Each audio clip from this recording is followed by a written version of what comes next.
Hello, Crosspoint. January's almost over. I cannot believe it. It is just flying by. Last day of January tomorrow. Unbelievable. And then I have jury duty starting February the 2nd.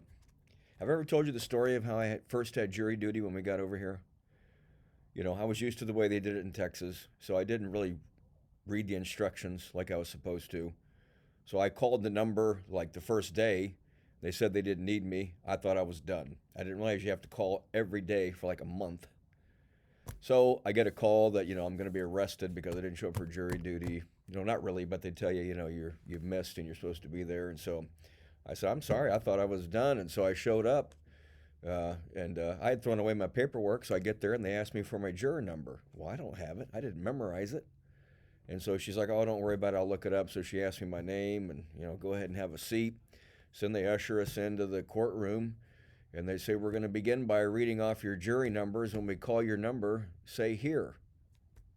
I don't know my number. So, they're calling out numbers here, here, here, and I'm just waiting for a pause.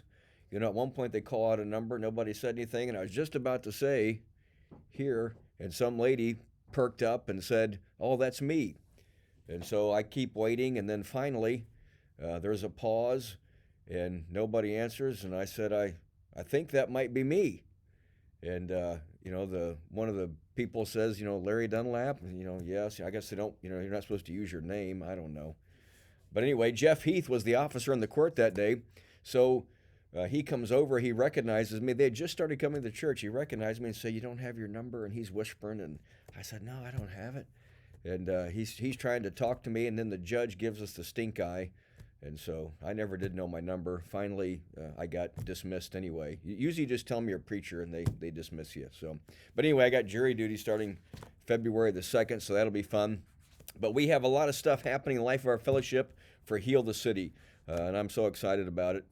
Food Pantry, February 7th and 21st, always the 1st and 3rd, and we could certainly use your help to come out and be a part of that. February 7th, February 21st. Food Pantry, you can show up as early as 1:30. You don't have to stay the whole time. But there's folks out there starting at 1:30. We're usually done by 5 o'clock, sometimes even earlier. Anytime you can show up to help. Even if you show up right at the end, they need help sometimes picking up, cleaning up. So we could sure use your help at Food Pantry. ESL classes. I desperately need your help at ESL class. I know you keep hearing me say it, but I'm going to have to keep saying it till I get some more volunteers. We've got a great number of folks coming. They're being helped. It's a wonderful ministry to our city. I need some assistance. Please, Sunday afternoons, 3:30 to 5 o'clock. It's 90 minutes. It's a lot of fun. It's low key. I had a great time Sunday night. I was able to be there. Beautiful little girl there named Samira. She's trying to learn English. She's a second, third grader, I think. It was just a wonderful time. I need some more assistance to come out. Please volunteer for ESL. Show up this Sunday at 3 o'clock. The teachers start showing up, the assistants, the workers, and we can show you what's going on. You'll have a great time. I promise you. Plug into ESL. In fact, I got a call from a buddy of mine. He lives down in Houston. His name is Matt. He serves on the South Texas district down there with Jeffrey Johnson, Chad's brother, or Chad's uncle, I'm sorry. And he's saying, "We'd like for you to come down and tell us about Heal the City at our district assembly." I said, "Sure, I can do that." And we start talking, and he says, "What do you think, as you know Texas a little bit, what do you think we should do down here?"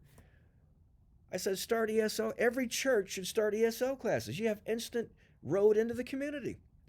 So apparently they want to fly me down to South Texas in April, I don't know, sometime, and tell them, start ESL classes. That'll get you in the community. It's a great opportunity to heal the city. Epoch, wonderful ministry. We still need mentors.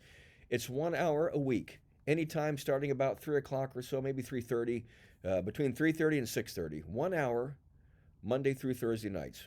1 hour. Not every night. You just pick the night. On a Monday night, Tuesday night, Wednesday night, Thursday night, you pick the night, 1 hour. You get to talk to a kid, let them know you care about them. It's a wonderful opportunity, again, for you to help heal the city. We are becoming known as the church that cares for the hungry, that cares for the homeless, that cares for the poor, that cares for the immigrant. There is no greater testimony of our church than that witness right there. If our church were to close down tomorrow, our community would suffer. They would say, "We miss Crosspoint. We miss the ministry they provided to our community." That means, friends, we're on the right track. Get signed up. Find your place of ministry. We desperately need you.